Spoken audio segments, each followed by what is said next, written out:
Okay lang naman tayo. We were probably less than 40. Okay. Uy, Direk!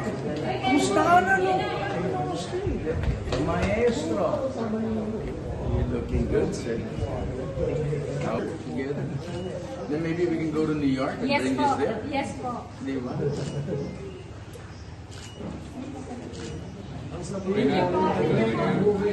Miracle of Love Part 2. Yeah, New York.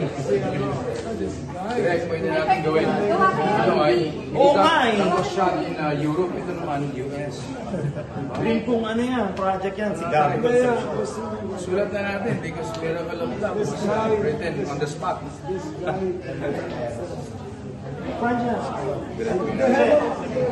was short film. Ang maganda, may aral. Short siya, may aral siya.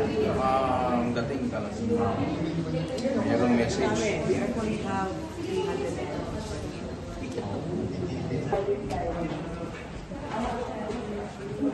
300 Days as one of the most versatile on-screen artists today, with accolades from Gawad Urian, FAMAS, the Seoul International Awards, and more. He has gotten recognition from various prestigious events and organizations for his performance. He plays the lead actor in Miracle of Love, giving us a deeply moving and emotional performance. We're proud to present the Gawad Alamat ng Sine Pilipino sa Harap ng Camera Award to none other than the remarkable Sir Gabby Concepcion.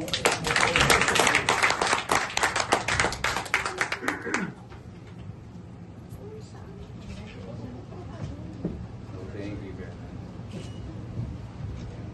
Upo kate, upo.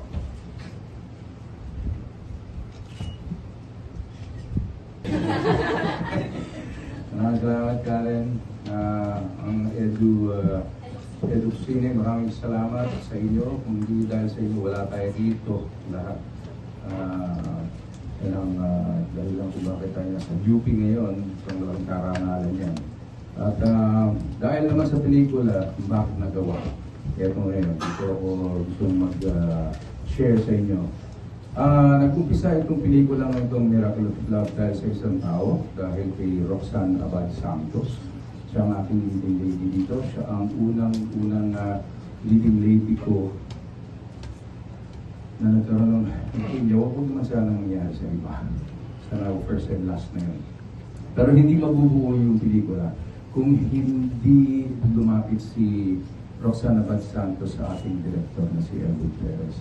At yun ang gustong mga ni Roxanne na bago matapos ang kanyang alam naman kasi natin na mayroong taning pag mayroong leukemia, kaya makagawa siya ng pelikula. So yung wala akong story yun. Nag-umpisa yun sa on the spot, tapos iniputan na lang namin kung ano yung pwedeng magawang storya.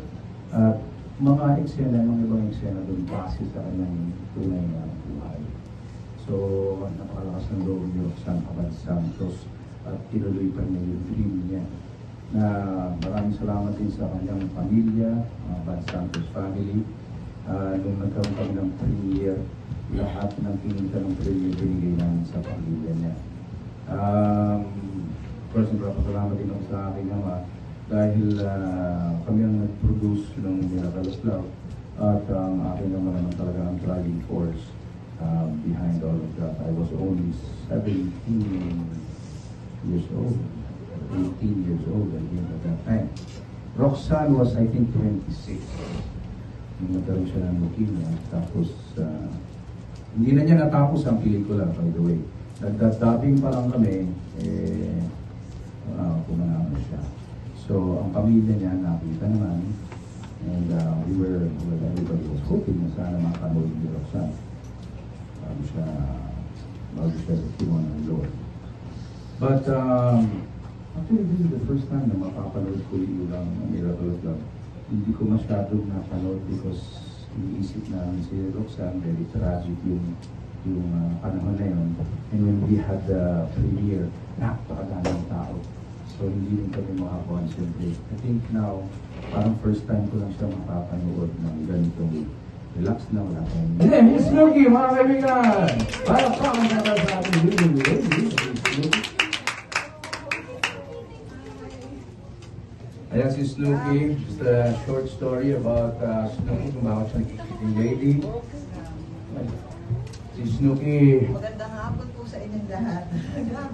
Snooki, it's nice for you to be here because hindi ko pa nakikwento sa kanila kung bakit tayo nasa ano.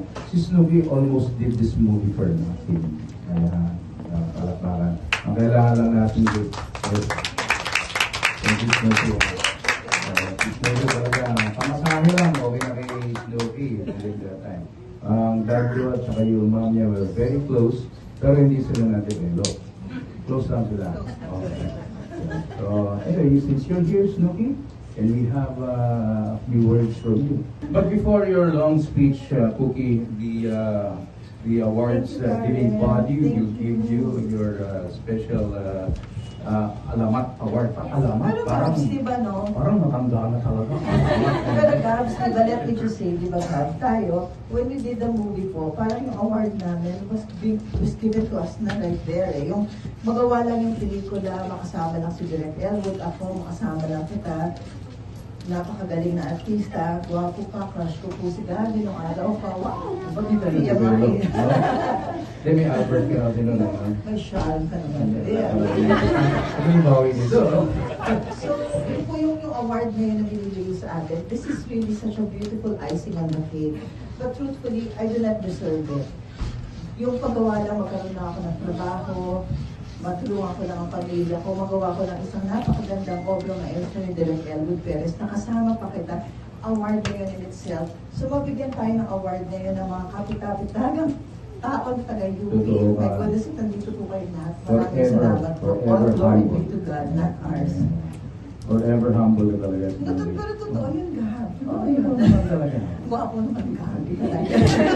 Most respected veteran actress today. She's known for her performances in movies like Koronang Itim, Paupahan, Hahamaking Lahat, alongside TV shows like Habang Kapiling Ka. She is known as the eternal star of the Filipino film industry, and she was also recently awarded by FAMAS as one of the iconic actresses of Philippine cinema in 2024.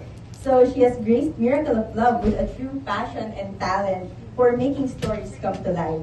Indeed, a true legend of on-screen storytelling and acting, we are proud to present the Gawad Alamat ng Sine Pilipino sa harap ng Camera Award to the wonderful Miss Snooki Serna.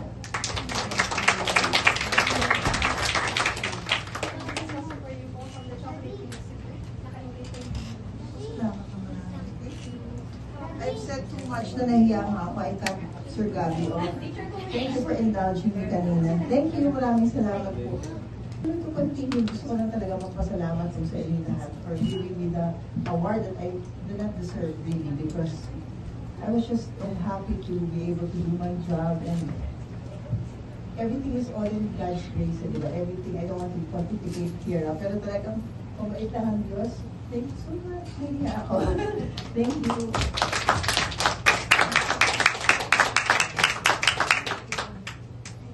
This is from Kalikat.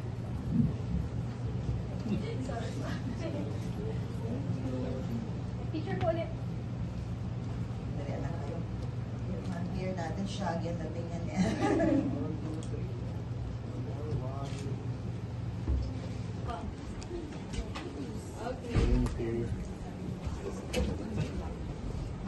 Ano lang kayo ng guest room? Kasama po ni Sir Gala. Lahat tayo nakakanya. Doon, ano nangyari sa kanya? Doon siya na-discover.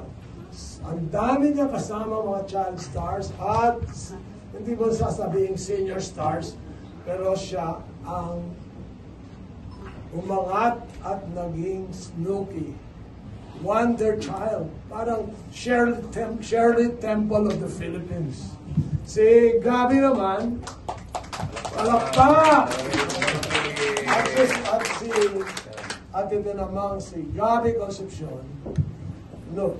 Nung nagsushooting ako ng Problem Child, trivia na to, dinala sa akin. Sabi daw ni Mother Lily, tingnan ko. Sabi ko, aba, huwag na kayong magatubili. Kunin nyo na yan. It's really big. It's really something. And it was so, I would say, gorgeous. Talaga nung bata pa lang. Ako, si Maria Bettina Milagros Seleksyon, ay sumusumpa sa harap ng mahal na Pili ng Manawan at nangangalan pangako. Pakamamahalin si Gabriel Antonio. The pure and perfect gift, the greatest wonder of it all. Can't you see it's you and me that makes a miracle of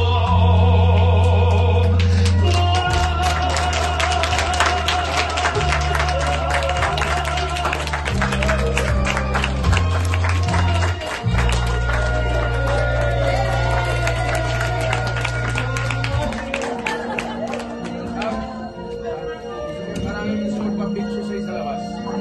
Yeah. Okay. Kayong dalawa yung Snooki. Ako ko. Ako ko. Kayo ni Snooki. Kayo ni Snooki. 1, 2, and another one.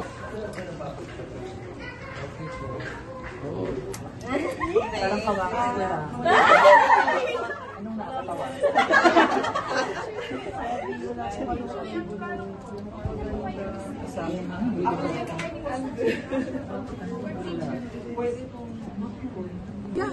Neighbor kami.